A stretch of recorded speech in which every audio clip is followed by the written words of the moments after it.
What about that Heisenberg fella? High school chemistry teacher. You're shitting me, really? Walter Hartwell White, chemistry teacher over at J.P. Wynn, working with a former student, current meth head, one Jesse Pinkman. Wow. What else about the teacher? He has lung cancer. Jesus. That's why he can't quit with the coughing. How bad? Stage 3A, he's in treatment, more tests to come, but it doesn't look good. Now listen, even if this guy was gonna live, I wouldn't go near him. He's a complete amateur. Well, you see an amateur, I see 170 pounds of clay ready to be molded. Well, if the cancer doesn't get him, it'll be the cops or a bullet to the head. All right, welcome everybody to another episode of Need Some Introduction. Today's episode, I think it's just going to be this conversation, Sona. I'm on vacation and I'm not partially on vacation. Probably not going to be able to put in any additional content into here. But I think this particular episode of Better Call Saul, which was called Breaking Bad, that's the name of the title of the episode, is going to be sufficient for a whole, unlike last week's episode. I think there's going to be plenty to talk about in this week's episode. Okay, let's do it. So let's get into it. All right, the first thing I forgot to bring up last week, but not only have they changed the naming standard for this season of show where they were, putting this "and" into every single title. We kind of broke that mold last week by calling it Nippy, and now it's being called Breaking Bad.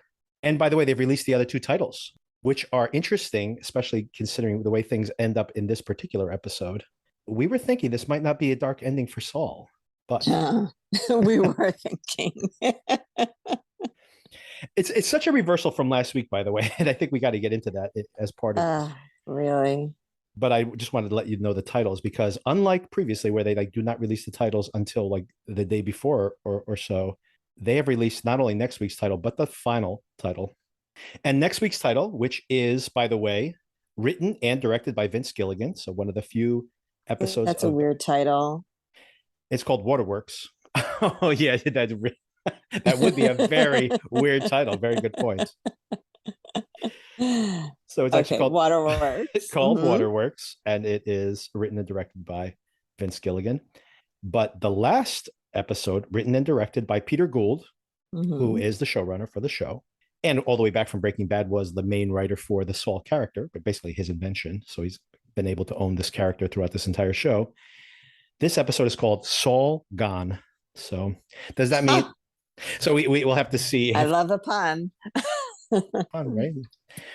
Okay, so the first thing, once again, that I wanted to get into was, and it began last week, not only did we change the naming motif for the season, but did you notice that we didn't get the usual Better Call Saul intro? We had that weird thing where the VHS it starts playing the music and then the VHS stops and then rewinds. Yes, I did notice that. And I'm wondering, is this somehow related to the black and white world, I guess? Is there some consistency in when we see that? I don't think it's happened with the other black and white episodes, but it's interesting that they did it. It wasn't like a one-off last week. They've done it again this week. So I wonder what they're trying to explain with that. It's interesting because it seems like it's rewinding at the end, but I guess the show's not rewinding at that point. It's actually fast forwarding. Fast forwarding. Good point. So, or maybe it is a fast forward. Maybe I'm misreading. Yeah, maybe it is a fast forward. I hadn't even really picked up on that. All right, we open with Francesca. I guess she's now a landlord, and or maybe always was, and she has some really annoying tenants. What'd you think of this scene? I mean, there's nothing important here, I think, thematically, but it was entertaining. It was entertaining. I agree. It was, especially the idea that she's too stupid to know that they're putting weed down the sink or whatever. Right. So. They're like, it's just regular sink stuff. Yeah. I also like the fact everybody does that. I also just like the idea of her being a landlord for some reason. I mean, I've known so many people who are landlords. That's kind of like their main career paths for some people. And I just find it very entertaining that just on its face, like Francesca is the worst kind of person you'd want to have a landlord, but also the type of pragmatic person who would think that it's a very good investment. Yeah. But not really the right temperament to be a landlord. We do see here, I mean, she calls it out specifically when she gets onto a phone call in a few minutes, but we do see, interestingly, the show does show William Oakley has now become a defense attorney, and we actually see a bench with his advertisement on it. Yes. It's interesting that they draw our attention to it 2 times here, so I don't know if that's going to pay off in some later episode. Yes, and very funny the little exchange the second time, right? Switch sides. Yes. Francesca's extremely paranoid. We're in the black and white world. With like you good mentioned. reason, it Yeah. seems, right? Yeah, at first I thought she was just being overly paranoid, but then we actually hear her conversation with Saul. Yeah, assuming what she's saying is true. Yeah, Yeah, exactly. Yeah, she could just be paranoid, but which I think that it's possible. the show does leave that open to interpretation, but I think it's important either way, right? Whether you feel like it's the heat's that high or whether it legitimately is, it doesn't really matter in the end, right? Yeah, it's like that thing about being paranoid, right? Just Exactly. because you think everybody's watching you doesn't mean that people aren't watching you or It something doesn't mean like it's not that. true. I'm Exactly. really fracturing it, but yeah. Exactly. And then she shows up at this abandoned gas station where they still have these phones. I don't even know if these phones still exist anymore, to be honest with you. There used to be, I remember when I lived in Weehawken, they had like one on the corner, which seemed to be like the last remaining, quarter toll, whatever you call it, phone booth. I feel like every year I see a story about them removing the last remaining payphone in New Right. York City, but I feel like I've seen that story every year for the last 5 years. So maybe they just keep finding them. Hey, we missed one. Somebody go get it. There must have been so many of them at some point, right? That Yeah, I guess for sure. you can't even track them all down. And Saul has picked this abandoned place to not only be like his communication point, but of course he has also hidden away some funds here for, I guess, to bribe whoever he needs to when he needs to have some funds. I guess it could just be funds. Like, I mean, theoretically, he could just drive down there and at least get his hands on some money if he needed to. Yeah, it was interesting to think like, how did he arrange that and when did he arrange that? Right.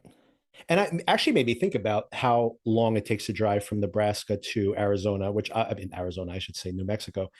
A while, obviously. A while, yeah, it must be. But yet is doable in the fact that, for example, if he did need to, go all the way down there, he could probably do it like in a very long drive, right? Like a 2-day drive or maybe even a 1-day drive. I mean, I know people have driven to Florida in a day if they really set their minds to it. If they don't sleep, yeah. Exactly. If you have some meth, and of course these people do have meth, so there's not a problem with that. I mean, he's got nothing but time, right? I assume the Cinnabon leave policy is generous enough that he can step away for a couple of days if he needs to. So Francesca picks up the phone just at 3:01, exactly when she's about to leave. The phone does ring and she does decide to answer it. And he has left some money behind. And he, of course, usual thing with Saul, he has to have a very intricate place that he's placed it. And did you ever notice, based on his description here, that she needs to move the New Jersey shaped concrete block, which he also describes as Alfred Hitchcock with a fez on? Have you ever noticed that the New Jersey map looks like Alfred Hitchcock with a fez? I'm not sure his assessment is correct there. I am not sure either. I mean, I guess I kind of understand the fez, but why the rest of it would be Alfred Hitchcock, I'm going to have to take a closer look. I did agree the rock seemed to be shaped like New Jersey, though, when she moved in. Yes. It's more the Hitchcock thing. I think he's thinking about, remember the old Alfred Hitchcock Presents, the silhouette? Yep. So he has like kind of like the man's face and then the big belly, which I guess New Jersey does look like that, but then has, he has the pointy head. So I guess you'd have to put a hat on there. Never thought about that, but I guess that is Saul's perception of it, or whoever wrote this episode's perception of it anyway. Right. She gets paid. She gets paid ahead of time, even though that wasn't their original agreement. And he basically gets into this whole long conversation. Actually, I have a lot of notes on this conversation. He's very curious to know how hot does it still seem to be. She says, well, they're still following me. I hear clicks on the phone. Once again, a lot of this is paranoia, but I'm sure some of it is still legitimate. And he mentions the fact that, he thought things were going to cool down once the maestro had died, which I guess that's Walt. That's a reference to Walt dying, Walter White. We find out where he had hidden a lot of his money, right? He says, are all the odds gone? Are the laser tags? And the laser tag. So he owned some laser tag places. I guess all things like amusement parks are actually good places to hide cash, right? When you consider about how many of those little transactions there are. And vending machines, another great way to hide cash, obviously. But apparently they found all of them, including Fish, which was a corporation that I guess a shell company that he had offshore that he had put in Francesca's name. And Francesca obviously didn't even know about this. So she just like turned it over to them. She goes, I don't want to have anything to do with this dirty money. And I don't blame her for that. We also find out here that Skylar got a deal. A little catching up on Skylar. They found Jesse Pinkman's car at the border, which Yep. that was part of El Camino, right? Right. Or no? Yeah. So I think Yeah, that's okay. pretty. Yeah. I mean, I guess we don't know which direction he's driving in, but I Right. assumed he wasn't going to Canada, considering where he is geographically. He throws in there just at the last minute. He goes, "Oh, and how are you?" And she's like, "Oh, yeah, I'm great." Oh, and in the middle of that, there is that very funny exchange where, like you mentioned, that she goes, "Oh, Bill Oakley, by the way, switched sides," and he's like, "Oh, he came out," and he's like, "No, he's a DA." And of course, the last part is, as she's about to hang up, she does give him one little tidbit, which of course is what she knows he really wants to hear, which is Kim called asking about him. So he gets Huge. Well, I mean, what about you? How are you doing? I'm just great. Prince Rainier proposed. The private jet is taking us to the palace on Thursday. Yeah. Okay, well, I guess that's it then.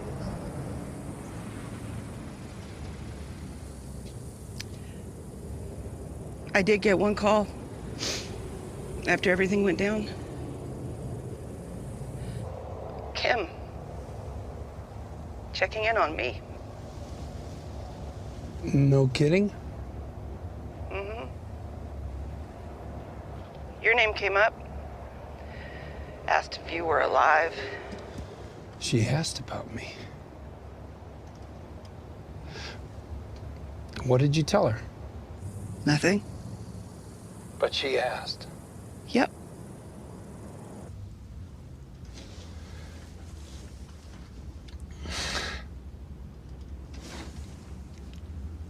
Oh, okay, well, I guess this is goodbye. Hello? and he gets a little bit of hope from that. Mm-hmm. And then we see him driving away. This kind of beautiful black and white photography once again, just like perfect little crossroads in the middle of the desert. I guess it's not the desert up there, right? He's up it's like a snowbound desert. It's pretty funny that we've seen all these sandy, barren landscapes throughout the course In black of these. and white, it almost looks like Yes, Francesca and Saul could be Yes. in the same town. Yes, that's exactly what I was about to say. And it's kind of fascinating that he's ended up in this other very barren type of location, even though, like you said, it's the snow and the sand kind of look the same, even though they're obviously very, very different. So he's at these intersection, kind of a motif we've seen previously on the show as well. These kind of like these barren landscape with a particular intersection, but he goes back to that phone and he makes one more call. And we find out that Kim Wexler is working down at Palm Coastal Sprinklers. I guess she's a salesperson or a manager down at, it doesn't seem like a very prestigious career she's put herself on, but I guess she's just trying to lay low. And hopefully we do find out a little bit more about Kim before the show is up. But my question for you is one of my first questions I have here is, what do you think about this decision to not allow us to hear their conversation? Oh, so frustrating, isn't it? Yes. I assume that, we are still going to find out more. As long as we find out more, I'm okay with it. If we never hear anything about Kim again, then I'll be frustrated. I agree with that. Like if this is the last time there's any kind of exchange, then that would be very frustrating. Yeah. Not only do we see that he has a very energetic conversation with her, but as she hangs up with him, I assume she hangs up on him. We cut finally back into the phone booth and he is freaking out, right? Smashes the phone. That's not good. Kicks in the window. And this is where things get interesting. We had this whole conversation last week where I had seen Saul try on the old skin, right? At the department store. And I had kind of read that as being, you still got it. And you kind of read it the same way, only that you kind of sensed that he was really hanging up the uniform at the end. In a way, I was convinced by your argument because I started feeling like if the show is going to give us multiple finales, maybe this is one of the finales. This is him hanging up his Saul persona. And I was hopeful. I was hopeful. No, and I think that was an interesting way to read it. And I thought that it made me feel more positive about the direction the show is going to go in. But it did not go well at all. It actually went the other way. Okay. In fairness to my interpretation, we do find out, right, that he's out of money, that he thought he had all this money and now he doesn't. So in defense of my argument, there was some external factor that drove him to return to the scams. But there, you know, a lot happens in this episode that is not defensible. So Oh, yes, it's a really bad look for him. Out of all the things that we kind of generous ways. Some people just need to find a good therapist, you know, and like work through this stuff. Oh, he has obviously never worked through any of his stuff. That's for sure. And actually, that's kind of like the button on the episode that I want to ask you about also. The reason I wanted to bring up your interpretation again is I don't think I don't think what you're saying was a misread. I think that show, almost as written, could have been the ending to this show. I think intentionally. I think intentionally they are basically giving us a possible ending to the show.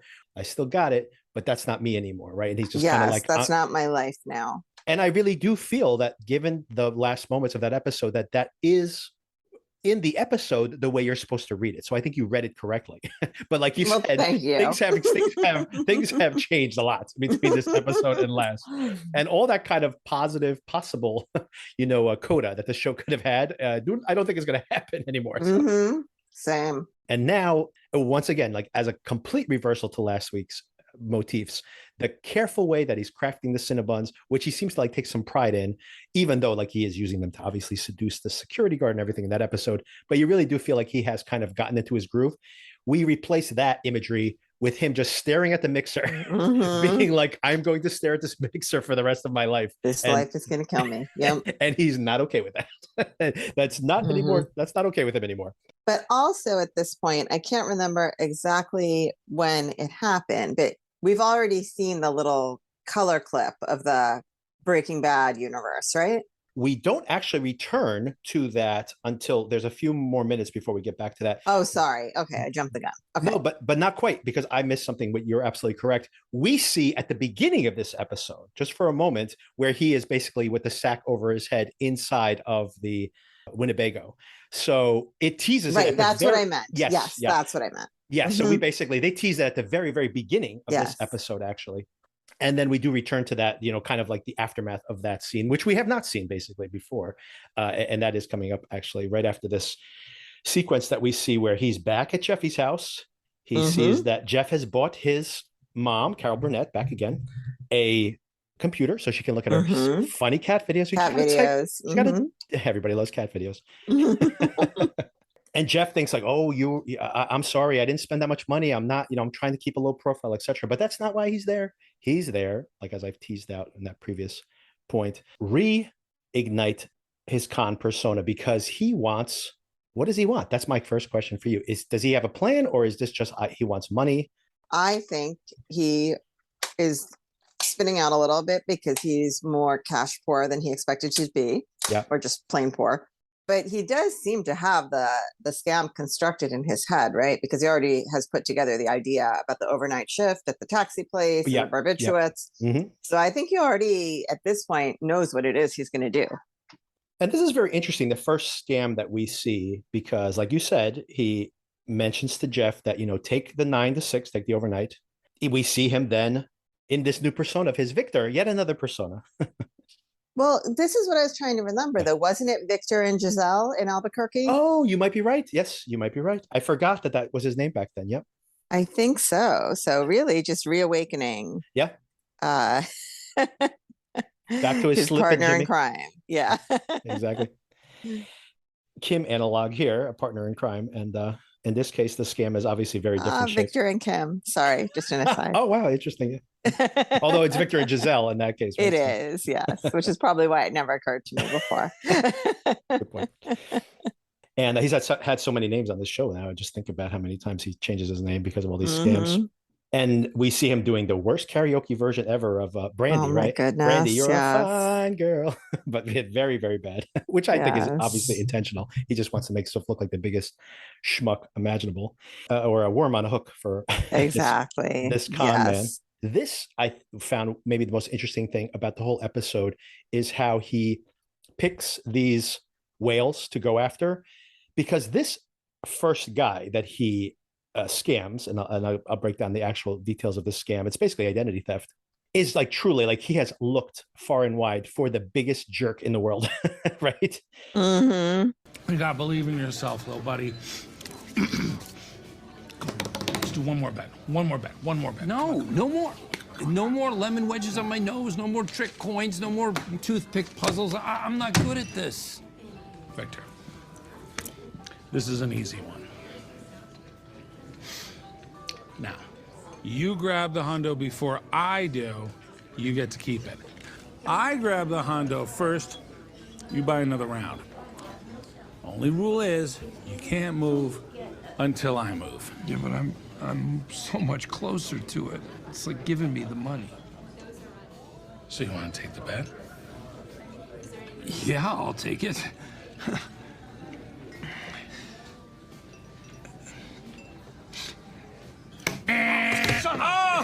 Oh, you lose, sucker. Another round, good man. Once again, courtesy of my little friend. All right, all right. And this guy's just like the biggest douche I could imagine.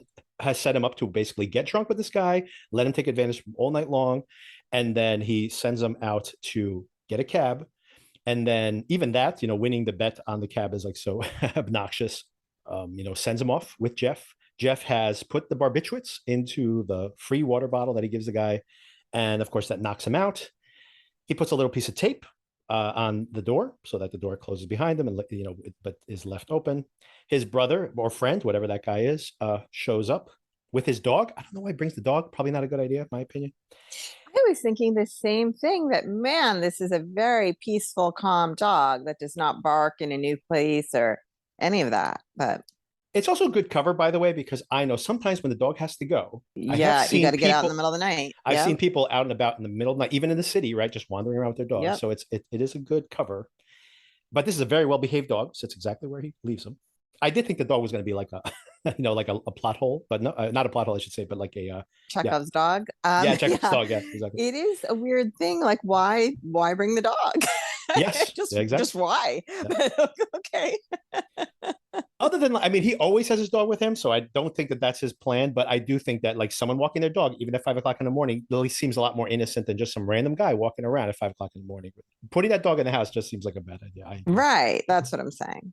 I guess luckily they know that these guys don't have any kind of cameras in their house, or maybe that's back in the day. This is probably taking place in this fictional world at least 10 years ago. Maybe it wasn't as commonplace, and they get inside there and they basically take pictures of all their cards, all their identities. They look for bank statements, they look for passwords, and of course they sell all of this information off to these identity thieves for a lot of money, I would assume, especially consider these guys are all very wealthy. They can actually see their actual bank statements, etc.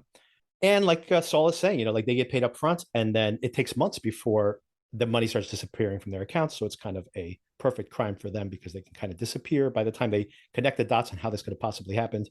I'm sure that night of drinking is probably well out of their minds. Right. And then we see that first dialogue sequence flashing back to the Breaking Bad world. And this is pretty interesting how it ties into the ending of the episode. First of all, what did you think about seeing Aaron Paul trying to play a 19-year-old? That was rough, wasn't it? It was really rough. Really oh rough. My God. Like there were times I was kind of like, I feel like the whole face of his shape is shape of his face is different. Yeah. Like weight gain or what, I don't know. But I kind of did a double take to be like, is that even Aaron Paul? He looked so different to me because I haven't really been keeping up on Aaron Paul's life since Breaking Bad. I think they did the best they could with the caps and the shadows to try and obscure this situation. But listen, like, this is what we signed up for. We just got to go along for the ride, suspend our disbelief. There's only so much they can do. Time passes. It was my biggest concern with all of this because I have the exact same complaints about the El Camino movie, right? Because the last time we saw Aaron Paul, who had already aged like 5 years or so on the show, he was already beefier. He just kind of, your body changes from when you're like in your early 20s to your late 20s. But then all of a sudden you can go back to revisit that timeline in El Camino, and he's been like, he's definitely bulked up even physically. I don't even mean like stockier. I mean, he's actually probably lifted weights since then for some of these action roles that he's taken. And I just find it very funny.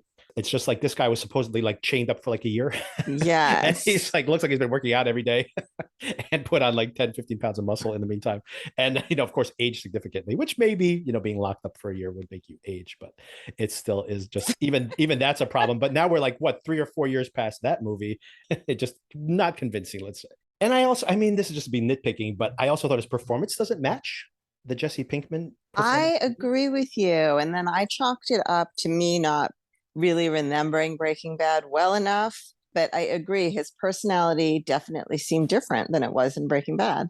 It's limited in what they could do, but I did feel like even Aaron Paul is probably not doing a great job of, or the directors or whoever, of getting him to Yeah, like it channel seemed, I'm that trying to performance. put a label on it. It seemed like too confident, maybe? Yes, exactly. I mean, Like not needy and insecure enough or it, confused enough or something. exactly. I mean, he just comes off as being much older, right? Like you Older, think about yes. Breaking Bad, traveling back to that moment in time, he is supposed to be 19 years old or so, right? He's like right out of high school at that Right. point in the show. And like you said, he is even more obnoxiously confident in the show at that point, more so than he is later on, where he kind of is subdued to some extent.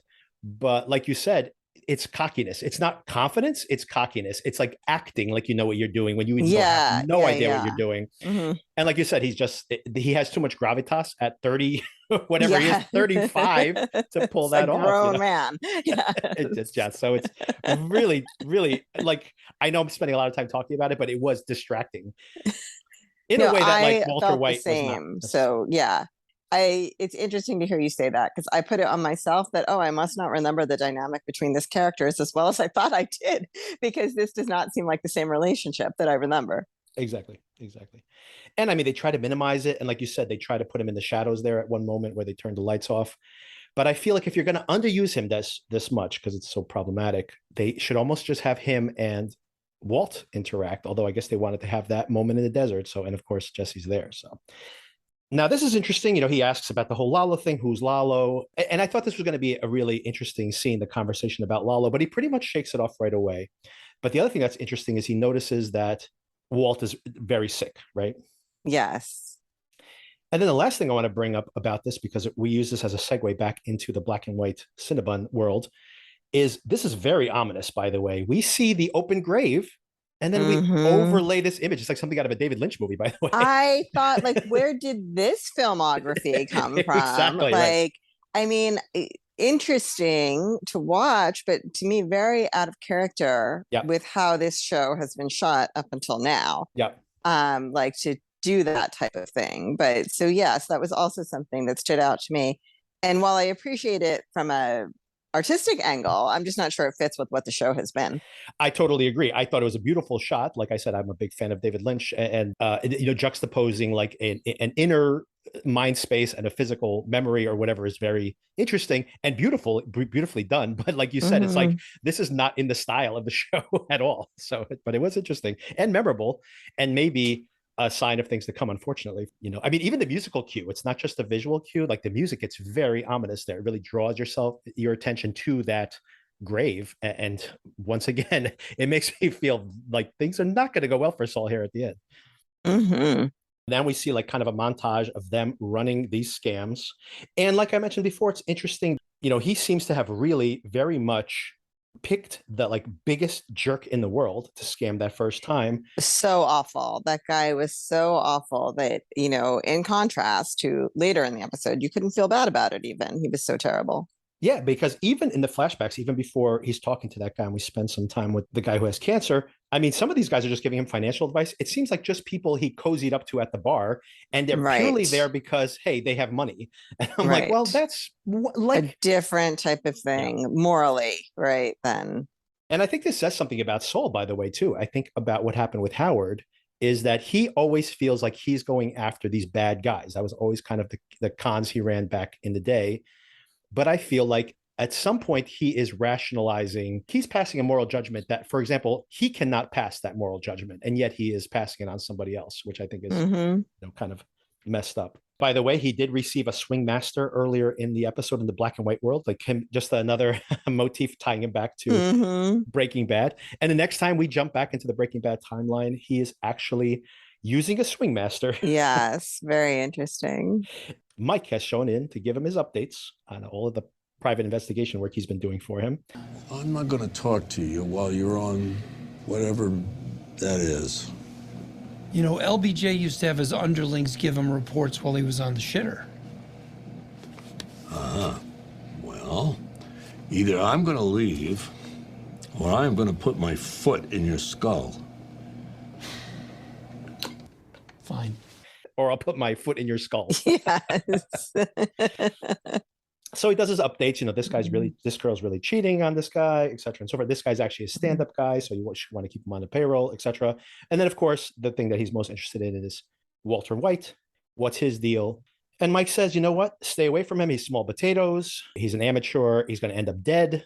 The guy's small potatoes. Yeah, okay. I hear you. I got a feeling about this. This Heisenberg guy's got something. It's top of the line product. That's the buzz on the street. And I just think with the right management. Years ago, I bought a Betamax. Good product, top of the line. Experts said it was better than a VHS. Turned out to be a complete waste of time and money. Let it go. Guy with that mustache probably doesn't make a lot of good life choices. Compares him to Betamax because the Betamax is a better product. But hey, no one has Betamaxes anymore. And I also like the fact that he says that anyone who has that kind of bad mustache can't be making good life choices. Which is true. I forgot about Walt's terrible, terrible mustache until I saw it here in this episode. It's kind of funny to hear this whole interaction. And Saul goes, no, I just feel something about this guy. I think he's got some potential, or he's got he's got a special something, which I think is very important that they are going to parallel this when we get to the end of the episode here.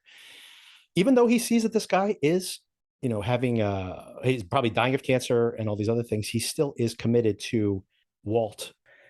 So we do see this parallel, right? He's discovered Walt has cancer. He kind of suspected it before. Mike has confirmed it now, kind of told him who he was, where he works, etc.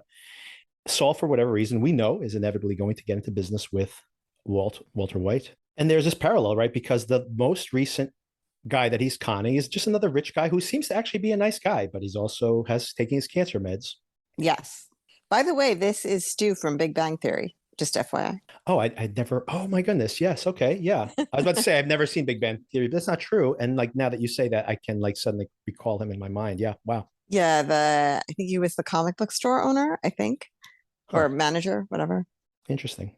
So we have this parallel and we do see for a minute, right? It's interesting that Saul has this terrible reaction to what happens with this other guy, Jeff's friend, I don't even know his name, but and I don't even know if it's his brother or not. I think it's just a friend. But anyway, so this Jeff's friend who's been there with the dog along the way, his reaction to him is so interesting because you can see on Saul's face that he does have almost a second guess there when he finds out that this guy has cancer. Mm-hmm. And yet, he just pulls the scam as usual. But then he gets a call. He's at home. And then he gets that call. And he's very angry about this. He goes back to the garage. Carol Burnett is up extra late tonight watching her cat videos. And she notices some. We all know how that happens. Time flies by when you. This is true. Go down that YouTube hole. Yes. YouTube is a rabbit hole. That's for sure. So yeah, she notices some ruckus in the garage. She sees Saul putting getting the dog out of the way so he can have his conversation with the guys. And he's basically just infuriated. And the guy says, I'm not going to scam this guy. He had pills on him. My dad had those pills. This guy's dying of cancer. I'm not going to do it. I can't. All right. I get it. You get over it. Okay? Please, believe me. Before you know it, you forget all about it. Go. Oh, look, we're doing really well, right? Hear me out, okay? I mean, we're rolling in cash. We could just let this one go. Not your call. Yeah, but I pulled the tape when I left. The door's locked. We couldn't get back in even if we wanted to. Before you know it, you'll forget all about it, which is exactly what he said about Howard, which obviously he's never recovered from Howard either. Mm-hmm. And somehow he's saying it's all, you're just going to get over it. Just, you just got to keep living your life. And before you know it, it's all forgotten. And the guy just says, nope, I'm not doing it. I'm just putting my foot down. Absolutely not. Right. And the crazy thing here is, what's the big deal in letting it go? Right. Exactly. It makes no sense. It's so easy to walk away at this point. Maybe less than ideal in Jimmy, Saul, Gene's mind to walk away. But sometimes things don't work out the way you expected. And you just, take your loss and go with it. I don't understand. Not that I don't understand. Obviously, there's more going on here about why he can't let it go. But this is a very stark example of what he has become. Yeah, and I think that that's why I wanted to talk to you about this, the whole finale here, and the way that paralleling it to his meeting with Walter White, which I'm sure is going to, this paralleling is going to continue to happen in the next episode, I would guess. Because what's so interesting is exactly what you said. Jeff even says it to him. Jeff goes, I'm okay with doing this scam. I'm okay with scamming this guy. I don't have the same qualms that the other guy had. But at the same time, like you said, what's the big deal? Like, let's just, it's not we're doing practical. Okay. Yeah. He's taken, as they pointed out, he's taken the tape off the door. Yep. Who knows when the barbiturates are going to wear off? Yep. Like, there's so many reasons that make this not the right course of action. What? I'm down for this, I am. But what? What time did the guy take the drugs? We gave it to him, what, 3 hours ago? I don't even know if he finished it. He might be awake by now. Don't worry about it. Yeah, but I said don't worry about it. It'll be fine. And that's my last question, because I'm just going to get to the final moments of this episode, and then we can talk about it, because that's the big concern I have for Saul. They don't know if he's going to wake up from these barbiturates. They don't know what's happening, with him in that house at that moment. But worse than that is Saul goes in there, tries to jimmy the door with like a credit card or whatever, can't do it, and we cut the end of the episode is him smashing the glass. So if he wants to do this like completely covertly, he's like on a death run right here. It's like, what is he doing? Like, is this just a way to punish himself? Right, like so self-destructive. Yes. It's crazy. I don't understand what his plan is here, unless he wants to get caught at some point. Maybe he is just going to keep pushing the boundaries until he's caught. Does he want to get caught? I don't know. It's an interesting situation. So I don't know if you saw the scene from next week. Did you see it? I did, with the police car, right? Yes, it's just the police car arriving. You can read that a bunch of different ways. Like, did an alarm go off when he broke the glass? Did the guy like catch Saul in the act? Does he wake up? Did Saul potentially, this guy's looks like he's in a really bad way inside the house, and he calls the cops to come and but then I think we'd probably see an ambulance. I don't know. It doesn't look good. Or did the guy rat him out? Did that other guy? Or did Carol Burnett figure out? Oh my goodness, good point. Because we know that her son was in with a bad crowd in Albuquerque, and maybe she's like, nope, not on my watch. That's a very good point, because she, there's that whole scene where she notices that they're in the garage. So what was the purpose of that scene? Very good point. This could be Carol Burnett ratting him out. But yeah, so I guess that's where I'm curious to get your feedback. First of all, like what you thought about the episode in general, but then beyond that, what do you think they're setting up for next week? And of course, the psychology of Saul. Like, what is he doing here? Like you said, he's putting a lot of money away. He's doing the whole stacking the cash in the hole, and another, reminiscent of what happened in Breaking Bad early on. The Harris's Breaking Bad moment, or I guess he's Breaking Bad yet again, I should say. Right. But I think we've seen him do these types of scams for kicks before. Right. And we've seen him do scams in order to get something that he needs or wants and thinks he needs. I don't know if we've ever seen him lose sight of rationality in this way before and make such a bad choice. And in that way, like, I know there's a different analogy with the cancer guy and Walt, but this also reminded me of Walt in Breaking Bad, in that, originally you're doing it for the money, but then at some point the pride, the power, the ego boost, whatever, it starts carrying you away from your original goal. And it's just about seeing if you can do it and like getting high off that possibility of whether you can do it and accomplishing it. And I'm not sure we've ever seen him make a choice like this before. So in that way, it reminded me of Walt, that like lost sight of the original point of the whole thing, because it just became so much about being the one who knocks. Yep. There's a couple of things that as you're talking, that made me think about. One is that, like you mentioned before, that it's not something we've seen before from his perspective, because we've seen him be very careful and not getting caught in things.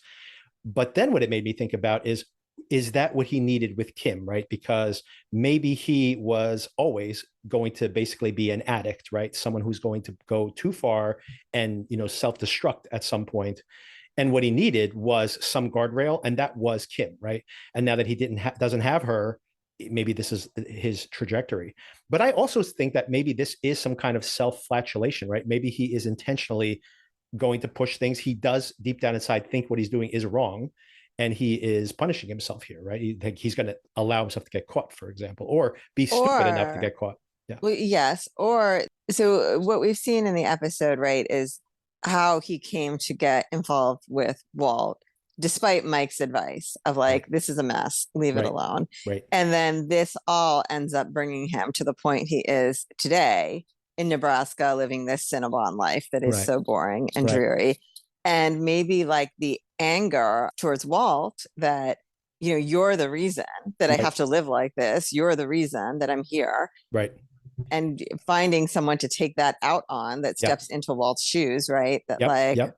oh, like at least I can get, you know, my satisfaction of Yep. like having the last word and him getting his comeuppance. But like, obviously, I mean, millions of people have cancer. Like, there's no Yeah. relationship between this guy and Walt, like, just aside from the fact they both have cancer. Right. So, Right. I mean, I don't know, but it seems like maybe that's what's going on. Transference. No, you know what? You Right. have unlocked it, I think, for me. You absolutely have, because that's the other thing I was going to say is, how do we correlate Walt, who's obviously like this drug dealer, and this guy who seems to be like an up and up a business guy who's just trying to do the right thing and, you know, just trying to live his Right. life. And we hear him say like there's a special place in hell for the people that do stuff like Enron and Madoff. Yep. Like his morals are in the right place. We see that. Right. And that's what I was going to say, is that I think you kind of unlocked that for me, where that's what he's doing, is he's feeling the sympathy for this guy. He looks at him across the bar. It's the same look he gives Walt inside that car. And maybe he is in a way punishing himself, being like, I have shown weakness. He might see it as weakness in the past in this same way. And that's why he's like so dead set on like not cutting this guy slack, because it's like, last time I cut anybody slack, you know, it burned me. And so that's this anger. But like you said, maybe it's just as basic as he doesn't get to yell at Walt. He doesn't get to punish Walt in some way. Right. This guy is going to have to do. It's just simple as that, right? This poor person. Yes. This random guy is going to have to do, because Yes. it's his best. It's the only surrogate he has, basically, right? I mean, it's like the equivalent of being like, he was 6 feet tall with brown hair. You're 6 feet tall with Exactly. brown hair. It's Yeah, going to exactly. have to be you guys. Sorry. Yep. Like, I mean, it's really tenuous, but maybe. Yeah, it's like that guy who has like a chip on his shoulder and like has to go into a bar and just literally walk up to the biggest guy he can find and just start picking a fight with Right. him. And the guy's Mhm. like, what's going on? Like, why me? What happened? Like, do I know you? Why is this happening? Yeah, so I think that might be where we leave things. And there's that ominous, you know, police have arrived in the next episode. And what does that mean?